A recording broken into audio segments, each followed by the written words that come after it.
Okay, बिस्मिल्लाहिर्रहमानिर्रहीम। तो उबैद भाई ने ये प्रोग्राम जो है 4 अक्टूबर को ही ज्वाइन किया था। और माशाल्लाह जितने भी हमारे पुराने टैप मेंबर्स हैं जो कि टेक्निकल एनालिस्ट हैं, जिन्होंने वर्कशॉप अटेंड किया था, तो ज़्यादातर जो है वो हमारे साथ मूवी हो रहे हैं। और आप देखेंगे बहुत से लोगों ने 4 अक्टूबर यानी जिस दिन प्रोग्राम अनाउंस हुआ था, ये रजिस्ट्रेशन ओपन हुई थी, तो उसमें इन्होंने भी रजिस्ट्रेशन क्लियरली इनका मतलब रिसेंट जो है वो इन्वेस्टिंग एक्सपीरियंस है। मगर माशाल्लाह ये रैंक्स में कोशिश कर रहे हैं कि अपने आप को आगे बढ़ाते चले हैं। और जो गोल था इनका प्रोग्राम ज्वाइन करने का, तो वो वही कि अवेयरनेस और सेल्फ नॉलेज के हवाले से ज्वाइन किया था। तो मैं ये चाहूँगा कि उबैद भाई अपने आप को इंट्रोड्यूस कराएं।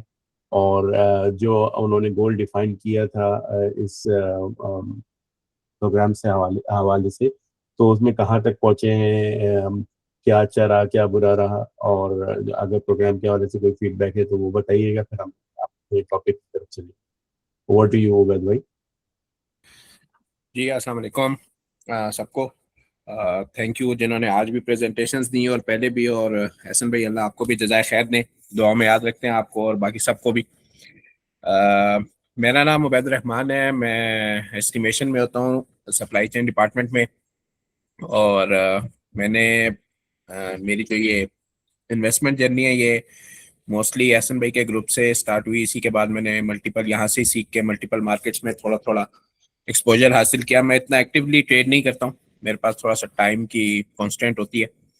और वैसे भी बिल्कुल इनिशियल लेवल पे था जब मैंने ये ज्वाइन किया। एहसन भाई बता रहे थे टैप प्रोग्राम भी, तो मेरा थोड़ा सा फोकस इस पे है कि पहले बंदा थोड़ा सा सीख ले और फिर उसके बाद जो है वो इन्वेस्टमेंट कर ले। इन्वेस्टर डीएनए की तरफ अगर हम आते हैं तो माशाल्लाह एक आउटस्टैंडिंग एफर्ट किया है हसन भाई ने। और मुझे तो काफ़ी शौक रहते चीज़ों को पढ़ने का और सीखने का, तो मैंने इससे बहुत अच्छा सीखा। और स्पेशली जो मुझे आज टॉपिक मिला है ना, मैं इंशाल्लाह अभी आगे प्रेजेंटेशन के साथ चलते हुए उसके अंदर अपनी एग्जांपल्स के साथ एक्सप्लेन करने की और थोड़ी सी स्टोरीज इसमें डाल के थोड़ा सा एंटरटेनिंग करने की और इंटरेक्टिव करने की कोशिश करूंगा। क्योंकि माशाल्लाह आप सब बैठे हुए हैं काफ़ी देर से, तो कोशिश करूंगा कि जल्दी ख़त्म हो जाए। तो मैंने जो चीज़ अंडरस्टैंड की कि कुछ फ्लॉस थे जो मेरे अंदर थे, कि मुझे इन्वेस्टमेंट स्टाइल का नहीं पता था। मैं कोशिश करता था कि जल्दी ग्रैब हो जाए कोई चीज़, कोई छोटी डे ट्रेडिंग हो जाए, फिर उससे डे ट्रेडिंग नहीं हो रही तो स्विंग ट्रेडिंग हो जाए। और वो करते कराते कुछ बैड डिसीजंस किए जिसकी वजह से लॉसेस भी हुए। तो ये इन्वेस्टर डीएनए का मुझे सबसे बड़ा फायदा हुआ है कि भाई समझ आ गई है कि जो चीज़ आपकी पर्सनैलिटी के साथ अलाइन नहीं कर रही उसके अंदर पंगा ही ना ले। क्योंकि गलत जगह पे जब आप पंगा करेंगे तो वो आपको पैसों का भी नुकसान करेगा, आपके मेंटल पीस का भी नुकसान करेगा, और आपका वर्क भी इफेक्ट होगा, और आपका जो है ना पर्सनल लाइफ भी इफेक्ट होगी। तो इससे मुझे अंडरस्टैंडिंग हुई, जैसे मैंने अभी पहले भी बताया, कि मैंने फिर अपनी ट्रेडिंग को ना बड़ा वो अलाइन कर लिया अपनी पर्सनैलिटी के हिसाब से। मेरे पास टाइम होता है, मैं ट्रेड करता हूँ, चाहे वो महीने में एक दफ़ा हो, हफ्ते में एक दफ़ा हो, 2 महीने में एक दफ़ा हो। मैं अपनी एग्जाम्पल दूँ, मैंने लास्ट ट्रेड इस वीक में लिया ऑलमोस्ट आफ्टर 45 डेज प्लस के बाद। तो ये चीज़ अलहमदिल्ला क्लियर होगी है कि अगर ट्रेडिंग करनी है तो तब जब फ्री हैं, जो एक्स्ट्रा फंड्स पड़े हुए हैं उनको कहाँ लगाना है, उन्हें कैसे डिस्ट्रीब्यूशन करनी है, वो इंशाल्लाह मैं अपना एक्सपीरियंस जो है उसके अंदर आगे प्रेजेंटेशन स्टार्ट होती हैं तो कर देता हूँ। तो ये मेरा एक ब्रीफ सा इंट्रोडक्शन था, और जो मुझे इन्वेस्टर डीएनए से फायदा हुआ वो मैंने आप सब भाइयों से शेयर किया। तो ये बड़ा मजे का इंटरेस्टिंग टॉपिक है, financial obligation and dependencies. Income तो आ जाती है लाइफ के किसी ना किसी साइकिल में, इंसान शुरू होता है कमाना। तो इनिशियली सबके ऊपर जो है वो जिम्मेदारियां कम होती हैं, क्योंकि मोस्टली पेरेंट्स कमा रहे होते हैं, फादर या मोस्टली फादर्स ही। अब तो आहिस्ता आहिस्ता चेंज हो रहा है हम लोगों का सोशल डायनामिक्स, मदर्स भी माशाल्लाह कमा रही होती हैं। तो एक फाइनेंशियल प्रेशर कम होता है, डिपेंडेंसीज कम होती हैं, तो इनकम जो होती है ना वो बंदे को एनफ लगती है। लेकिन जैसे ही बंदा फिर अपने लाइफ के साइकिल्स में फर्दर अहेड मूव करता है तो उसकी डिपेंडेंसीज बढ़ती हैं, वाइफ आती है, फिर बच्चे आते हैं, और साथ साथ जो पेरेंट्स आपको सपोर्ट कर रहे होते हैं with the passage of time आपने उनको सपोर्ट करना होता है, और बहन भाई, मुख्तलिफ सिनेरियोज हैं। तो ये एक बड़ी इंटरेस्टिंग चीज़ है कि हम लोगों ने, जो भी बंदा है, अगर वो ये अंडरस्टैंड कर ले कि उसकी जो इनकम है और उसकी जो डिपेंडेंसीज है उसने से अलाइन करना है। ये अलाइनमेंट बहुत जरूरी है क्योंकि income keeps changing but dependencies keep increasing. Income में इंक्रीज और decrease both options are there, sometime some wrong decisions और some hard decisions, some hard situations, जैसे आजकल वॉर की सिचुएशन है, इसके अंदर हम बहुत से लोगों की इनकम जब इफेक्ट होंगी, तो इम्पोर्टेंट है कि हम लोगों की जो इनकम आ रही है हमने उसके हिसाब से अपनी ऑब्लिगेशंस को रखना। अब हम लोगों उसको अब देखें, ग्रॉस इनकम तो सबको ही पता है कि मेरी अगर जो मोस्टली बिजनेस, मैं तो सैलरीड पर्सन, जो सैलरीड पर्सन है उनको तो एक फिक्स्ड वो मिल रही है ग्रॉस इनकम। हाँ, बिजनेस के अंदर सिचुएशन इज डिफरेंट, लेकिन उनके अंदर भी एक आइडिया होता है मोस्टली बिजनेसेस को। अब तो डेटा साइंसेस का जमाना है, businesses are more inclined on factual data that what we are doing and how we are doing. तो identifying your obligations is very important. अगर हम उसको, अब जो हमारी इनकम आ रही है, आर वी कंज्यूमिंग इट और इज इट गोइंग देयर, और are we distributing our income in heads where we are taking care of our obligations as well as we are using some part of these of income as wealth creation. Next slide please, Ahsan bhai. ये बहुत अच्छी एहसन भाई ने ये obligations की। यहाँ पे मैं अपना एक एक्सपीरियंस शेयर करता हूँ, not today, from last many many years.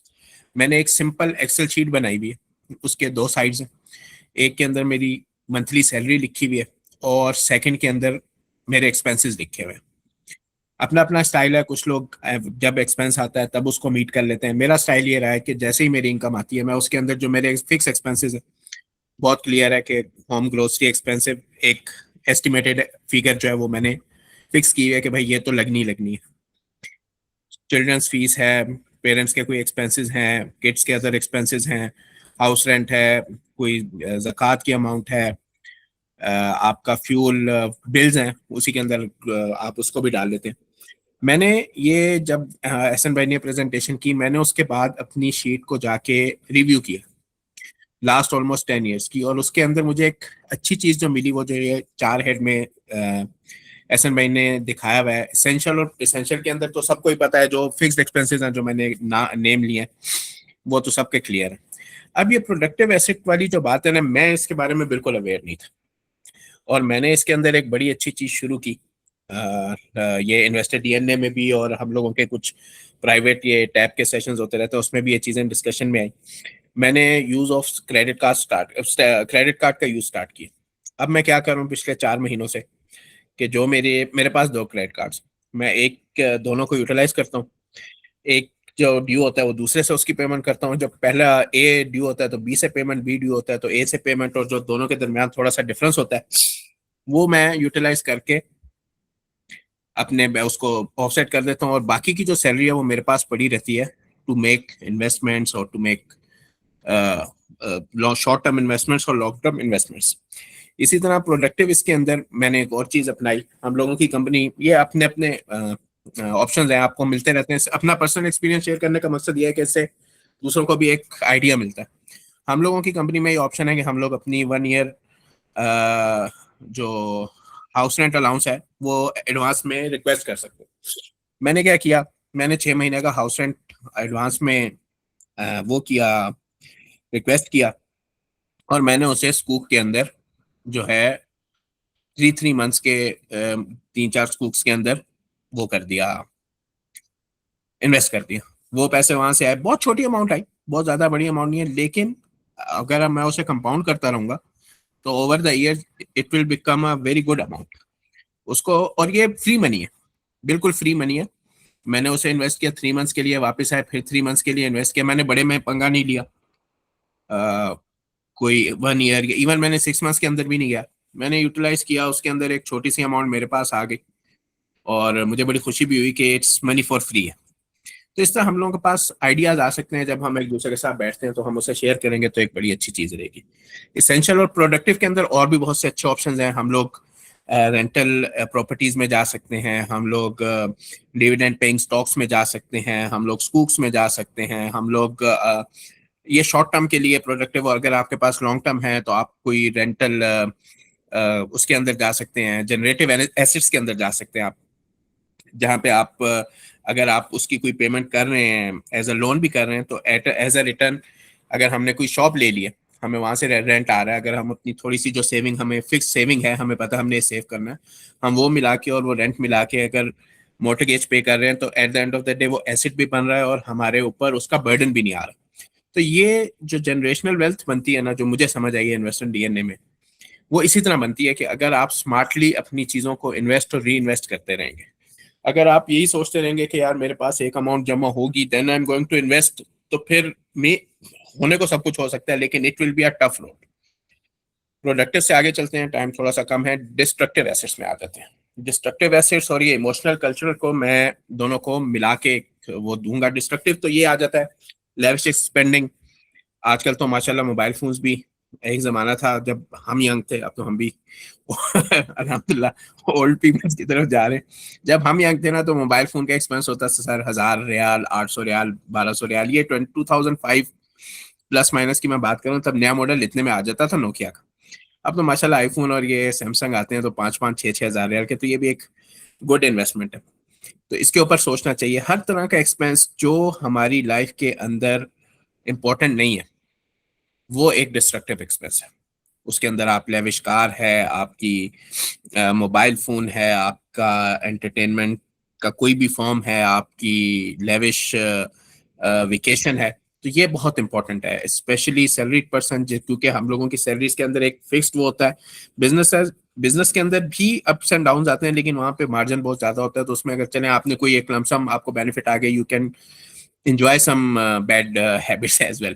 लेकिन सैलरीड पर्सन के लिए बहुत इंपॉर्टेंट है। और सबसे इंपॉर्टेंट जो हम एशियंस के लिए, either we are from Pakistan और इंडिया और बांग्लादेश और whatever our nationalities, emotional और ये कल्चरल जो है, ये हमारा जो है ना डिस्ट्रक्टिव जो है ना, सबसे ये सॉरी ये इमोशनल और कल्चरल ये हमारे सबसे बड़ा नुकसानदेह है।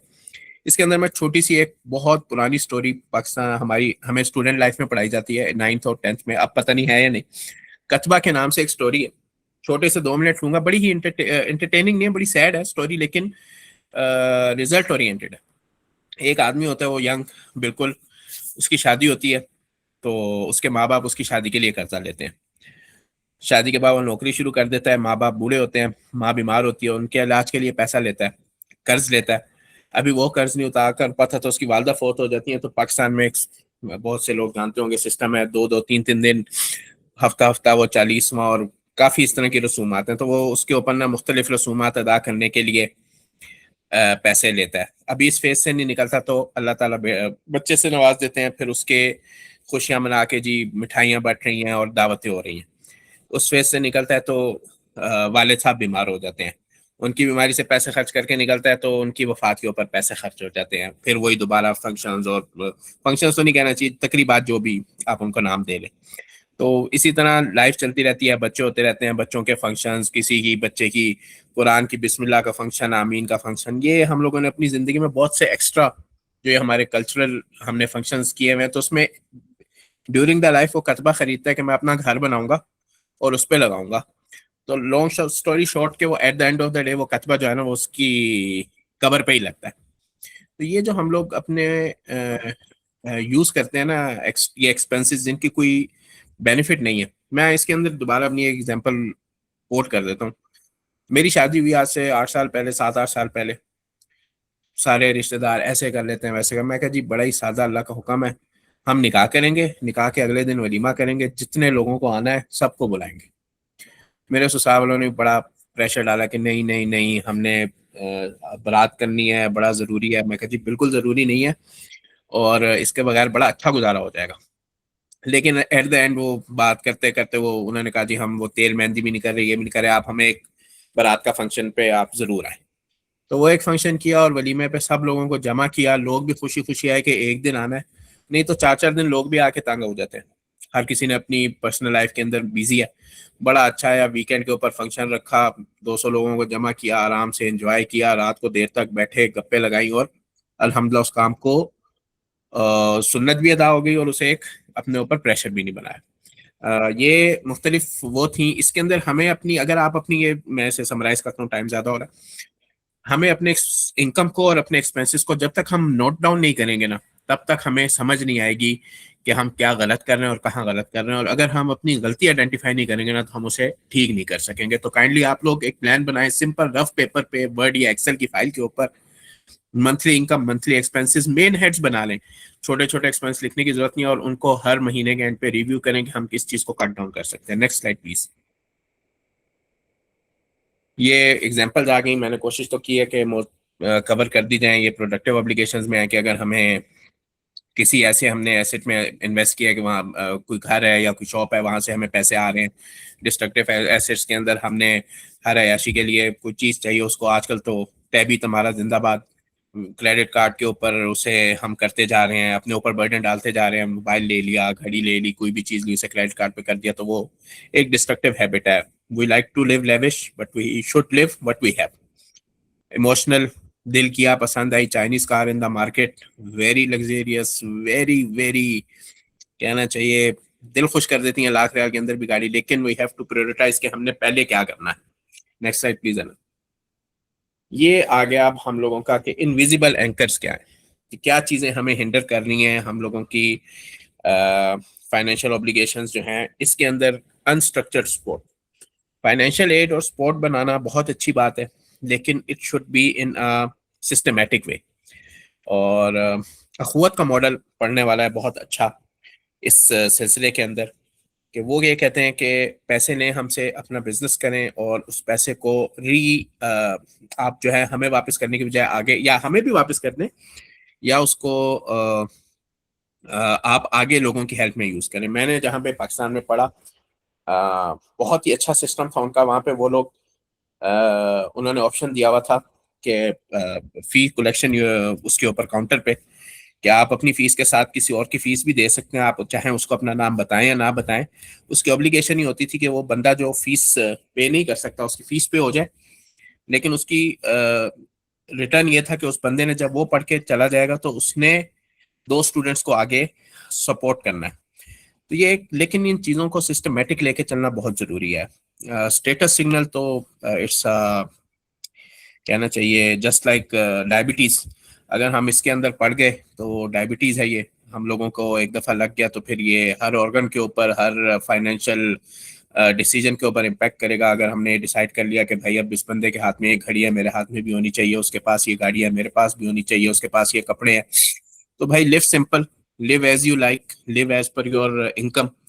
जिस बंदे ने ये सीख लिया वो ही is successful. There is no and.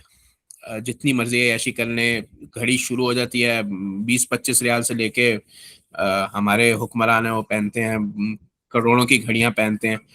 तो इट इज द थिंग, आप इस, there is no end to status को। तो जितना अपने आप को इससे दूर रखेंगे उतनी लाइफ इजी होगी, उतनी रात को सुकून से नींद आएगी। और कल्चर प्रेशर से मैंने अपनी एग्जांपल दी, अपने आप को दूर करें, एंजॉय करें। Enjoyment does not mean to have lavish parties, to have 16 dishes on menu. कोई बंदा 16 डिशेज नहीं खा सकता, 1 2 3 4 5, 3 4 भी बहुत ज्यादा है। और ये कोई स्टेटस नहीं है कि अगर मैंने कहीं गया हूँ या किसी ने मुझे बुलाया तो हम 16 डिशेस पका लें और इस तरह कर लें, या 10 12 8 10, कोई भी फंक्शन है उसे जितना सिंपल रखेंगे उतना उसी पैसे से हम अगले काम कर सकते हैं। डिपेंडेंसीज, ये जो डिपेंडेंसीज है इनका इम्पैक्ट क्या आता है जब हम इनको टाइमली आइडेंटिफाई करके इनको रेक्टिफाई नहीं करते।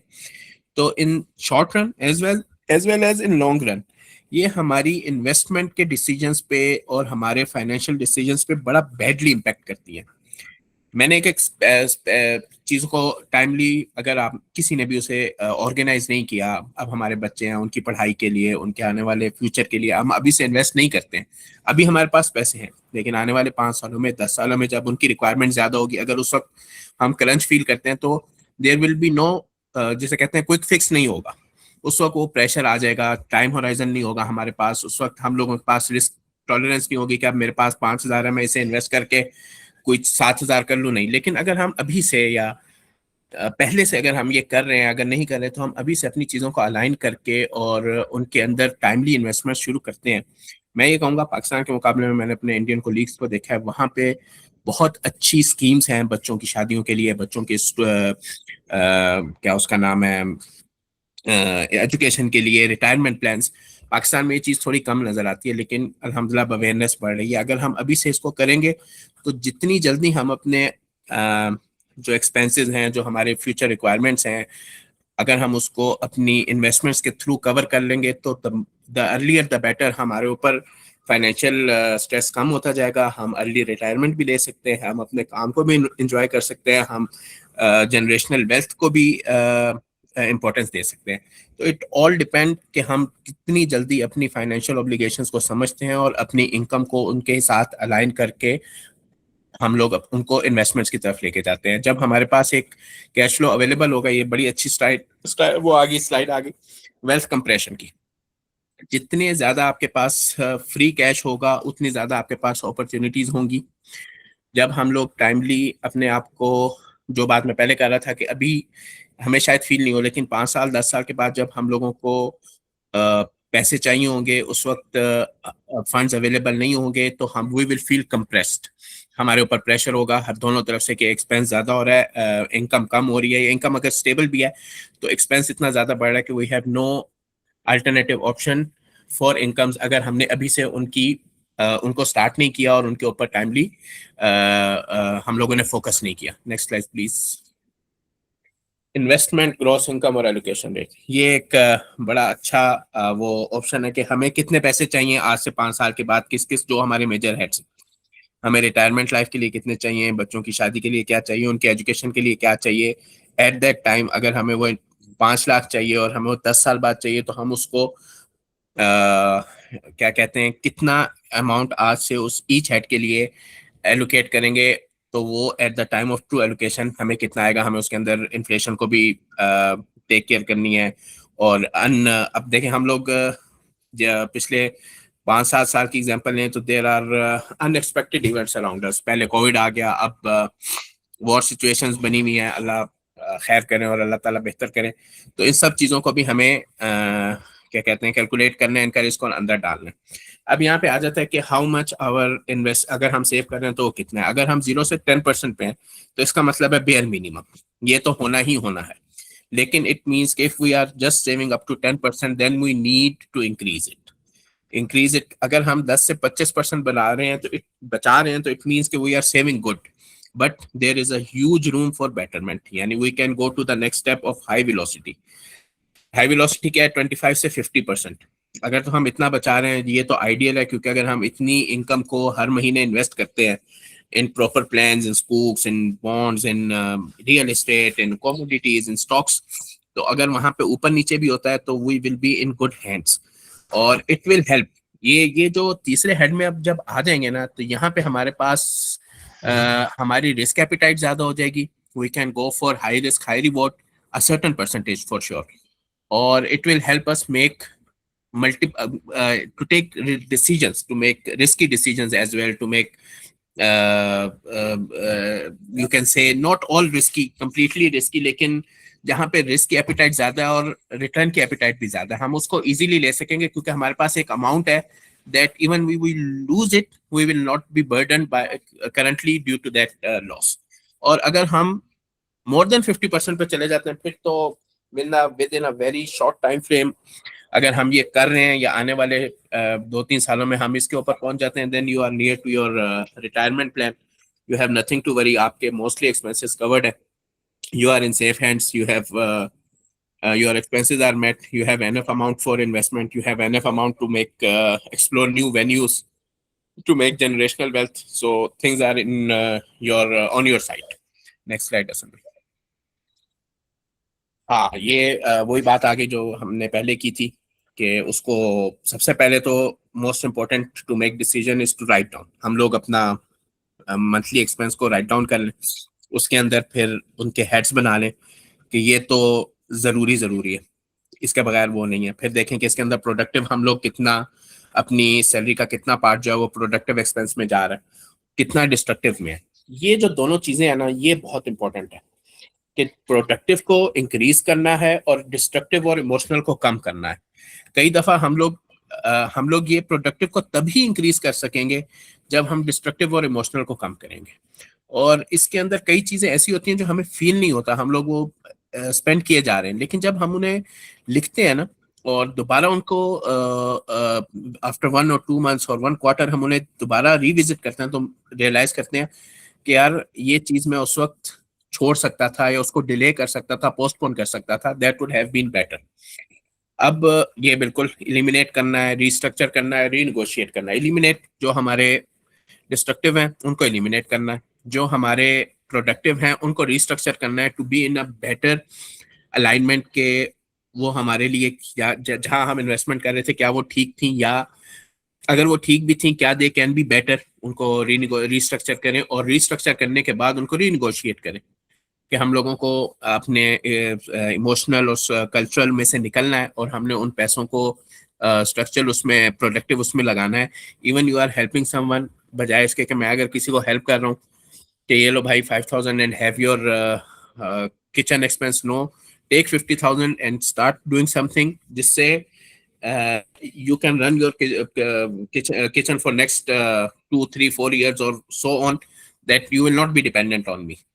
ये वेरी वेरी ब्यूटीफुल, क्या उसका नाम है, प्रेजेंट वो स्लाइड एक्सपेंस बकेट, अगर हम उसको रीडायरेक्ट कर रहे हैं इन्वेस्टमेंट में तो देखें हमारे एक्सपेंस बकेट छोटी होती जाएगी, इन्वेस्टमेंट एलोकेशन बड़ी होती जाएगी, हम लोगों की लाइफ दिन ब दिन रिलैक्स होती जाएगी और we will have more and more funds to invest and with these investment we can make more help to the people. We can have a very relaxed mindset. At the end, हम लोग सिर्फ कमाने से अपना आपको financial freedom नहीं दे सकेंगे। हमें फाइनेंशियल फ्रीडम तभी मिलेगी जब हम लोगों ने जो कमाया है हम उसको तरीके से प्रॉपर अंडरस्टैंडिंग से री इन्वेस्ट करेंगे इन मल्टीपल डाइवर्सिफाइड फील्ड्स, उसको अंडरस्टैंड करेंगे, उसमें इन्वेस्ट करेंगे, री इन्वेस्ट करेंगे। By that cycle we will be able to cut down our extra expenses and we will be able to enjoy what we are doing today, putting our money in the right way and utilizing from that money. एक joke के साथ इस बात को खत्म करता हूँ। हम दोस्त बैठे हुए थे, मैं उनको ये एक्सप्लेन कर रहा था concept of smart money and how we can utilize it. उसने कहा उस बैद भाई के पीछे लग के 3 बैंकों से कर्जा लिया, पहले एक बैंक का 12,000 देना था, अब तीनों बैंकों का 12,000 देना है। तो मैं कह, बैद भाई ने ये तो नहीं कहा था ना कि तीनों बैंकों से कर्जे लेके तुम ऐशियां करते रहो और इधर उधर जाते रहो, मैंने तो ये कहा था कि बैंक से पैसे लो और उन्हें कहीं इन्वेस्ट करो। तो ये एज अ जोक हम लोग बात कर रहे थे दोस्तों में बैठ के। तो होप आप सबको इससे कुछ मेरे एक्सपीरियंसेस से, स्टोरीज से कोई फायदा हुआ होगा इंशाल्लाह। और thank you very much to everyone for listening and attending the session and अल्लाह आपको जज़ा दे। अबू मुर्तज़ा, हम आपको सिर्फ दुआएं दे सकते हैं, बाकी आप जो अपना टाइम और अपने एफर्ट्स कर रहे हैं उसका बाय वर्ड्स इसका शुक्रिया अदा करना जो है, मुझे ऐसे अल्फाज नहीं मिलते कि मैं अदा कर सकूं। बहुत शुक्रिया आप सबका, थैंक यू। बहुत बहुत शुक्रिया उमैद भाई। और जिस तरह से आपकी आखिरी पोजीशन थी प्रेजेंटेशन में, मगर आपने जो अपनी स्टोरीज शेयर की हैं और एंटरटेन करने की कोशिश की है, तो इट वाज एंगेजिंग और थैंक यू वेरी मच। अगर किसी का सवाल है इस प्रेजेंटेशन से या जो बाकी की 3 प्रेजेंटेशन और भी हुई, तो बिस्मिल्लाह, कुछ फीडबैक देना है, कुछ क्लैरिफिकेशन चाहिए, सो यू कैन आस्क। हमारे पास 10 मिनट है।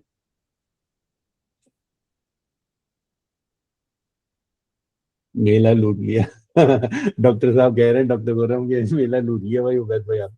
थैंक यू डॉक्टर साहब, अल्लाह आपको जज़ाए खैर ने, और बहुत शुक्रिया एहसन भाई फॉर योर काइंड वर्ड्स। जी मैंने यही सोचा हुआ था एहसन भाई कि जब तक मेरी बारी आएगी तो लोग बैठ बैठ के थोड़ा थक चुके होंगे, तो थोड़ा इसको कैंडिड करने की कोशिश करते हैं and try to deliver the message. माशा माशा।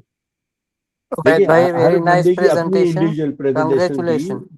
जी जी जी जी। Thank you sir, thank you, thank you. अस्सलाम वालेकुम, मैं कोई सवाल पूछ सकता हूँ? एहसन नाम है जी मेरा। जी श्योर श्योर। सर मुझे काइंडली आप ये बताएं कि जो आपके ये प्रीवियस लेक्चर्स की रिकॉर्डिंग्स हैं, आपके पास कोई हैं वो प्रेजेंट? मैं इसको मिस कर चुका हूँ काफ़ी। मैं मतलब नहीं टाइम दे सकता था, लेकिन अभी मैं आज फर्स्ट टाइम मैंने ज्वाइन किया आपको और मुझे राइट। इंटरेस्टिंग लगा, तो मैं इसको मतलब कंटिन्यू करना चाहता हूँ। देखिए मैं अबू मुर्तज़ा के नाम से व्हाट्सएप ग्रुप में हूँ, तो जी आप जी। जो है मुझे मैसेज करिएगा। अगर आप रजिस्टर्ड मेंबर नहीं हो तो पहले तो रजिस्टर होना पड़ेगा। मैं आपको ज़रा सा ब्रीफ आइडिया देता हूँ। क्योंकि देखें अब मैं ये कमिट नहीं कर सकता कि नेक्स्ट अब कब जो है ये होगा। उम्मीद यही है कि जून में हो सकता है कि मैं दोबारा बैच स्टार्ट करूँगा। मगर ये जो है गूगल क्लासरूम में जो है जितने भी हमारे लेक्चर्स थे तो वो उसकी जो है ना एक हैंडबुक बनी हुई है। तो हैंडबुक के अंदर ये सारे टॉपिक्स मौजूद हैं। साथ में उसी लेक्चर के हवाले से एक जो है ना हमने तकरीबन 4 से 5 जो है ना केस स्टडीज देखी हुई है। यानी उसी टॉपिक पे हम केस स्टडीज देखते हैं। और फिर जो है इसके अलावा जो है इसके अंदर उर्दू में ऑडियो नोट्स भी मौजूद है।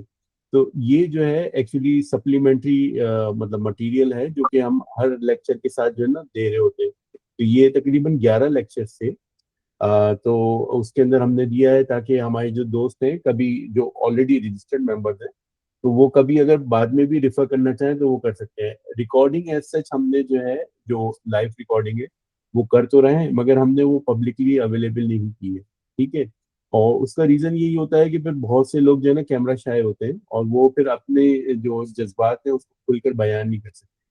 तो रिकॉर्डिंग्स मौजूद है फॉर क्वालिटी पर्पजेज मगर ये कि वो मतलब यूट्यूब का पार्ट नहीं बनेगी। बाकी ये कि अगर आपको अभी से मतलब इंटरेस्ट है तो definitely you can go for it. ये जो है अगर आप रजिस्टर हो जाएंगे तो आपको ये गूगल क्लासरूम में ऐड कर देंगे और आप इस रिसोर्सेज से देख सकते हैं और एक सपोर्ट ग्रुप जो है ना एक डेडिकेटेड ग्रुप है उसका पार्ट भी बन सकते हैं। और बाकी ये कि नेक्स्ट बैच जब होगा तो बिस्मिल्लाह उसमें आप शामिल होइएगा। और फिर जो है ना एक शुरू से जो है हम एक माइंडसेट लेकर चल रहे हैं। तो ऑब्वियसली हर टॉपिक इंडिविजुअल एक बहुत इंपॉर्टेंस रखता है मगर जो एक माइंडसेट या एक जो डायग्नोस करना है ना अपने बीइंग इन्वेस्टर के क्या क्या मसले मसाइल हो सकते हैं तो वो बहुत ज़रूरी है। तो बाकी देख लें कितना आप एंगेज होना चाहते हैं। अगर आप पैसिवली लर्न करना चाहते हैं तो this is the best place to go. और अगर आप एक्टिवली इंगेज होना चाहेंगे तो फिर वो हम जब नेक्स्ट बैच अपना स्टार्ट करेंगे क्योंकि ये बैच 6 महीने पहले स्टार्ट हुआ था। और माशाल्लाह जो जो लोगों ने कंप्लीट कर लिया बैच अब वो कैपस्टोन प्रेजेंटेशन दे रहे हैं और ये हमारा फाउंडेशन है। तो अब इंशाल्लाह जो है हम नेक्स्ट जो है ना इसका जो लोग मतलब प्रेजेंट करेंगे और आगे इसमें निकलेंगे तो फिर जो है ना हम उनको नेक्स्ट जो है ये नेक्स्ट लेवल का जो है ना कोर्स एडवांस कोर्स वो कराएंगे। बाकी जो दोस्त प्रेजेंटेशन नहीं दे पाए हैं या मतलब दे ज्वाइन अस लेट तो उनके लिए फिर वही होगा कि नेक्स्ट बैच का इंतजार करें और फिर अपनी कैपस्टोन प्रेजेंटेशन को कंप्लीट करें। और फिर जो है जब जब भी एडवांस कोर्स होगा तो उसमें होगा। तो ये एक फाउंडेशन कोर्स था जिसमें 11 थे लेसन्स और अब जो है नेक्स्ट ये 25 लेसन्स का है। और जो हमने अपनी प्रॉब्लम्स आइडेंटिफाई की हैं साइकोलॉजिकल और फाइनेंशियली जो समझा है अब वो एडवांस कोर्स में वो आकर जो है ना सिंथेसाइज होंगी। वो सारी चीजें जो है यहाँ पर आकर इंटीग्रेट हो रही होंगी और फिर हम देख रहे होंगे कि किस तरह से हम किन ऐसे क्लासेस में इन्वेस्ट करें। उसके अंदर पोर्टफोलियो स्ट्रक्चरिंग क्या होना चाहिए अपनी जो मतलब एक वेल्थ ऑपरेटिंग सिस्टम है वो डिजाइन करना है। उसमें टैक्स एफिशिएंसीज भी जहाँ पर हम कर सकते हैं वो सारी देखना है। अपने लेगेसी जो आप छोड़ रहे हैं तो वो क्या छोड़ना है। तो ये सारी चीजें जो है ना हम इंशाल्लाह आगे फ्यूचर में देखेंगे। मगर ये उन लोगों के लिए ऑब्वियसली एडवांस कोर्स है जो कि फाउंडेशन कोर्स जिन्होंने कंप्लीट किया है और अपने आप को प्रेजेंट किया है बाकियों के सामने। और आगे किसी ने अगर ये टोटल टॉपिक्स मिस कर दिए तो उनके लिए इंशाल्लाह कोशिश होगी कि हम करें क्योंकि overall through out the year हमारी बहुत सारी ट्रेनिंग चल रही होती है। This is one thing. हमने टेक्निकल एनालिसिस के भी कोर्स किए हैं। डॉक्टर खुर्रम है यहाँ पर अब्दुल कुद्दूस भाई हैं तो उन्होंने टेक्निकल्स हमको दिए। मैं आई माई सेल्फ इट्स फाउंडेशन ये जो फंडामेंटल्स है इसका कोर्स कराया था मैंने। अगेन मसला ये है कि ये देखें ये जो चीज़ें प्रैक्टिकली हैं टेक्निकल एनालिसिस और वो मगर ये चीज़ें कर कर भी जो है ना मैं देख रहा होता हूँ कि बहुत से लोग जो है ना वो अलाइन नहीं है। तो और उनको जो है ना स्टिल प्रॉब्लम्स आ रही है। तो उसका मसला यही था जो ये सारी चीज़ें जो एक्सपीरियंस लर्नड एक्सपीरियंस है तो उसके बाद ये कोड डिज़ाइन किया था। तो इंशाल्लाह आप देख लें किस तरह किस लेवल की आपको एंगेजमेंट रखनी है।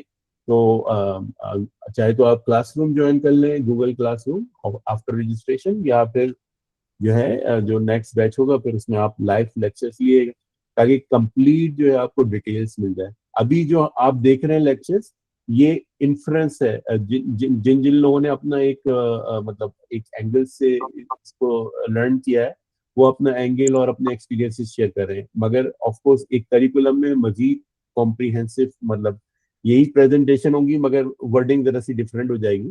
तो up to you.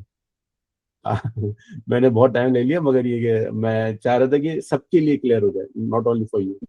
No no ठीक है, बिल्कुल ठीक है, आपने बात की है। वो बस हर बंदे की अपनी एंगेजमेंट्स होती हैं। तो मैं आपसे चेक करता हूँ आपको पीएम करके कि मेरी क्या पोजीशन है, मैं इसमें मतलब श्योर। किस लेवल पे हूँ। बाकी फिर मैं इसको गो थ्रू करूंगा, फिर आइडिया हुआ कि मैं मतलब कितना लर्न कर चुका हूँ इस चीज को, या कहाँ कहाँ पे मुझे कोई प्रॉब्लम है। तो फिर with the passage of time, with in the future देखते हैं कि क्या किस जगह पे मैं मेरे ख्याल स्टैंड। से ये जो रिसोर्सेज है ना, that will be good enough for you. मतलब अगर आप इन रिसोर्सेज को देखेंगे, हैंडबुक को पढ़ेंगे और केस स्टडीज देखेंगे किस तरह से इम्प्लीमेंट हुए ना ये lecture, that will be good enough for you. क्योंकि अगर if you are a busy professional, I understand कि इतना एंगेज नहीं हो पाता बंदा, तो डेफिनेटली और अभी हमारी मजीद प्रेजेंटेशन होनी है, तो you will get a very good overview. क्योंकि ये जो है मतलब अभी हमारा प्रेजेंटेशन का सिलसिला चल रहा है, और अभी जो है नेक्स्ट हमारी जो है प्रेजेंटेशन मंडे को आएगी। मंडे को भी हमारे दो पार्टिसिपेंट जो है वो प्रेजेंट करेंगे, ट्यूसडे को भी प्रेजेंट करेंगे। तो still you have a chance, अगर आप टाइम निकाल सके 9 to 10 मंडे को भी और 9 to 10 ट्यूसडे को भी, तो you will get to know more about the things. तो अगेन हर बंदे की अपना वो होता है कि कितना लेवल तक एंगेज करना है। तो थैंक यू वेरी मच आपका ज्वाइन करने का। थैंक और यू, थैंक यू, आई जी, अप्रिशिएट योर एफर्ट्स। तो और किसी दोस्त का कोई भाई अगर सवाल करना चाहे, कुछ इंफॉर्मेशन लेना चाहे, फीडबैक देना चाहे। अस्सलाम वालेकुम। वालेकुम सलाम मसूद साहब। जी हसन भाई जैका सर, मैं काफ़ी अर्से बाद दोबारा मैंने स्टार्ट किया है। तो एक मैं छुट्टियों पे गया हुआ था और कुछ ऑफिस की मसरूफियत इतनी ज़्यादा हो गई थी कि बिल्कुल भी मैं अपना जो पोर्टफोलियो भी नहीं देख पा रहा था। तो आज मौका मिला, आज मैं पाकिस्तान से वापस आया हूँ। तो देखा तो मैंने ज्वाइन कर लिया आज काफ़ी अर्से बाद। बड़ा अच्छा लगा, रिफ्रेश हो गया। जो सारे प्रेजेंटर्स ने दी हैं प्रेजेंटेशन, उन्होंने अपने आइडियाज़ शेयर किए और बड़े बड़े अच्छे अच्छे अपने जो है उन्होंने पर्सनल एक्सपीरियंसेस शेयर किए। तो आई एम वेरी हैप्पी कि मतलब मैं बैक ऑन ट्रैक और इंशाल्लाह इसको कंटिन्यू करूँगा और चीज़ों को इंशाल्लाह नेक्स्ट लेवल पे लेके जाएंगे। क्योंकि मैंने जाने से पहले तकरीबन 2 महीने पहले काफ़ी पैसे निकाल लिए थे स्टॉक मार्केट से ना, सऊदी स्टॉक से। पाकिस्तान में तो फंस गए थे लेकिन सऊदी स्टॉक मार्केट से निकाल लिए थे। तो अभी कैश इन हैंड है अल्हम्दुलिल्लाह, 80% कैश इन हैंड है। तो अब इसको इंशाल्लाह से दोबारा से बैक ऑन ट्रैक आके सीखेंगे भी और इन्वेस्ट इंशाल्लाह दोबारा करेंगे। और मैं इंशाल्लाह ऑलरेडी इंशाल्लाह। रजिस्टर्ड हूँ। मैं इसको दोबारा से लेक्चर जो मैंने मिस किए हैं तो इनको मैं इंशाल्लाह दोबारा से गो थ्रू करके और अपनी लर्निंग्स को इम्प्रूव करके इंशाल्लाह दोबारा बैक ऑन ट्रैक आएंगे। Thank you for all these efforts. बिल्कुल बिल्कुल, वेलकम। और कोई फीडबैक देना चाह रहा है या? जी अस्सलाम वालेकुम हसन भाई, सलमान बात कर रहा हूँ। आवाज़ आ जी रही है मेरी? सलमान भाई। जी जी। मैं चाह रहा था कि उबैद भाई चंद जुमलों में उसको समराइज भी करते थे। उन्होंने एक्सप्लेन तो बहुत अच्छा किया, लेकिन एक्चुअली वो जिस तरह से इस पूरी प्रेजेंटेशन के ताने बाने जुड़े हुए हैं, उसको चंद लाइनों में समराइज कर लेते तो बहुत अच्छा होता। क्योंकि स्टार्ट ये था कि आप जो है वो ऑब्लिगेशंस वगैरह के जाल में कैसे फंसते जाते हैं और वो किस तरह की होती हैं, और एंड ये था कि फाइनेंशियली आप उन चीज़ों से कैसे बच के अपनी इन्वेस्टमेंट को भी आगे बेहतर कर सकते हैं। वो पे एक बड़ा अच्छा कंक्लूजन हो जाता, क्योंकि ये एक बहुत बड़ी प्रेजेंटेशन है मेरे मेरे हिसाब से। ये बहुत सारी चीज़ों को एक जगह पे कंपैक्ट करके आपने बनाई थी। मैंने सेशन तो नहीं लिया लेकिन कॉन्सेप्ट समझ में आ गया। But for the benefit of everyone should be summarised related, या आप ही करते हैं अगर हो सके तो।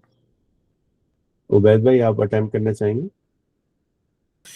जी जी हसन भाई, मैं कोशिश करता हूँ। वैसे तो मैंने समझ लिया था जो आपने बताया था, मगर ये कि सलमान भाई की फरमाइश है तो no problem sir, no problem. मैं दोबारा से एक दफा 2-3 लाइंस में या 2-3 मिनट में इसको कोशिश करता हूँ। तो हम लोगों का टॉपिक जो है, नो डाउट जैसे सलमान भाई कह रहे हैं, ये बहुत वास्ट टॉपिक है कि हमें सबसे पहले इसमें हम इसको इस तरह स्टार्ट करते हैं कि हमें सबसे पहले राइट डाउन करना है हमारे एक्सपेंसेस को। फिर हमें आइडेंटिफाई करना है कि इसके अंदर कौन से ऐसे एक्सपेंसेस हैं जो इसेंशियल हैं, जो बहुत ज़रूरी हैं, लाइक हमारी ग्रोसरीज, बच्चों की फीस, हमारे यूटिलिटी बिल्स, हमारे कोई अगर हेल्थ केयर के एक्सपेंसेस हैं, तो ये हैं जिनके there is no excuse to these expenses. फिर हमने इसके अंदर देखना है कि कौन से हमारी एंटरटेनमेंट में आ रहे हैं और कौन से एक्सपेंसेस जो हैं वो हम कितनी अमाउंट हमारी उसके अंदर जा रही है एंटरटेनमेंट में, और लग्जरी एक्सपेंसेस के ऊपर, लग्जरी के अंदर आ जाती है हम कोई at the end of the month हमने मोबाइल बाय किया, कोई ज्वेलरी बाय की, कोई क्या उसका नाम है, गाड़ी की एक्सेसरीज बाय की, या कोई नई गाड़ी ली, या कोई ऐसी कमिटमेंट जिसके अंदर एक हेफ्टी अमाउंट हमारी जा रही है, कोई लीज के ऊपर गाड़ी खरीद ली।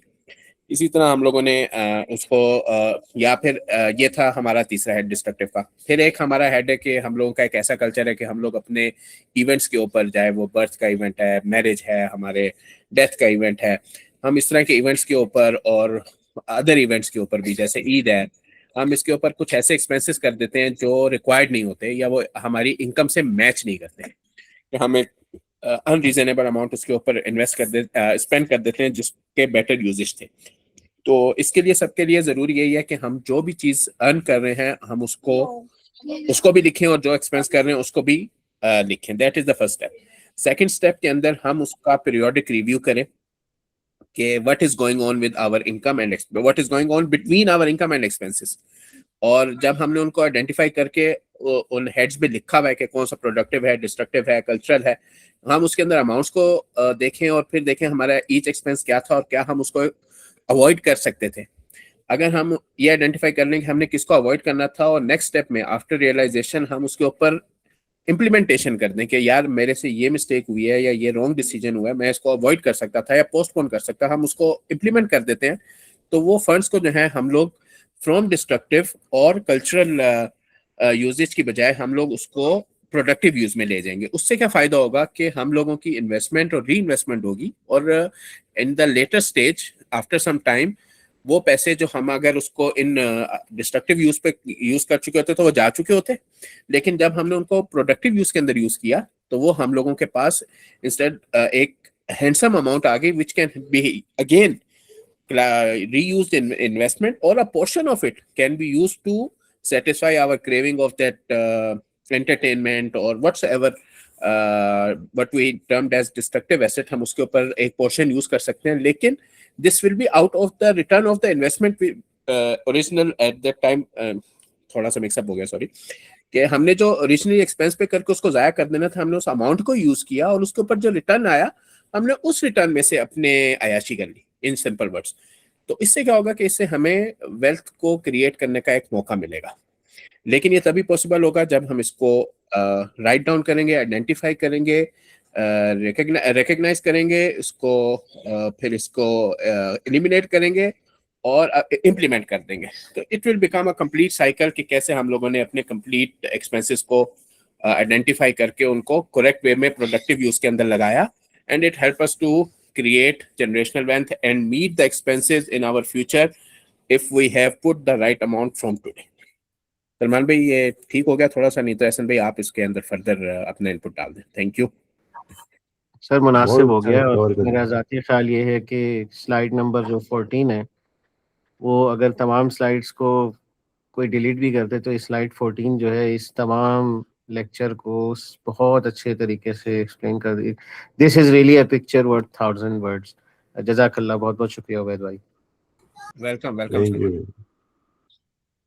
वेलकम वेलकम एहसन भाई। अल्हम्दुलिल्लाह बेहतरीन हो गई प्रेजेंटेशन, और अगर कोई सवाल नहीं है तो फिर आज का सेशन हम कंक्लूड कर लेते हैं।